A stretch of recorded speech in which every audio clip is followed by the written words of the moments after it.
In 1960, a young African leader stood up and told the world the truth. Not the colonial version, not the polite version, the real version. His name? Patrice Lumumba, the first Prime Minister of the Congo.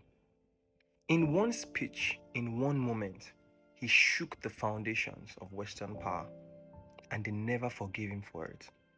And since then, Africa has been paying the price for that moment. When Congo gained independence from Belgium in 1960, it should have been a declaration. Instead, it was a time bomb wrapped in a flag. Belgium left behind no trained administrators, no African officers in the army, artificial borders the size of Western Europe, a massive nation rich in copper, diamonds, gold, with almost no structure.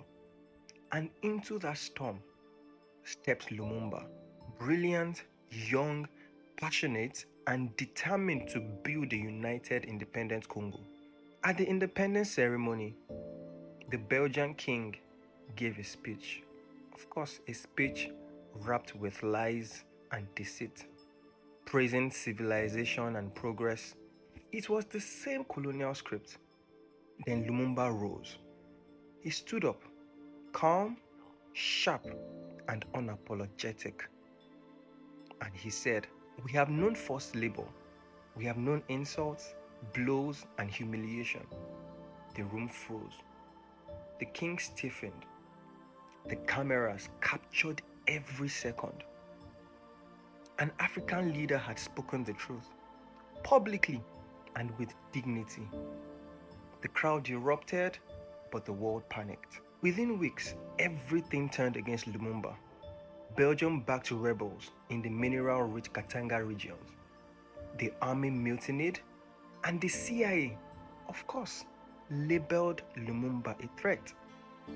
Not because he was violent, not because he was corrupt, but because he wanted the Congo, one of the wealthiest regions on planet Earth, to belong to his people.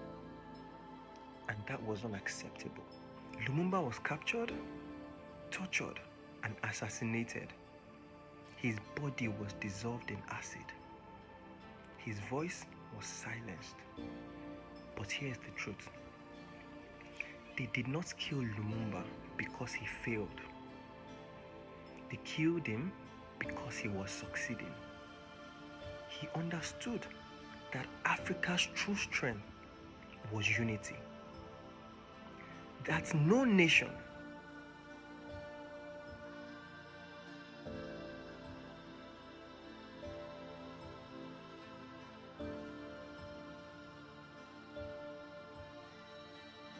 Lumumba didn't die because he was weak. He died because he dreamed too loudly.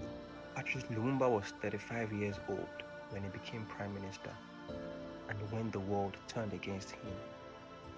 His dream of a truly independent, united Congo made him one of the most feared men in the world. It made him one of the most feared men in the eyes of global powers. And his story explains why African unity is Africa's greatest threat and Africa's greatest hope. It still remains that till today. If we can only unite as Africans, we are sitting on wealth all around Africa, but we are too divided to see it. It's an unfortunate situation, but that's what it is. If we can unite, Africa can be more than this. Much more than this.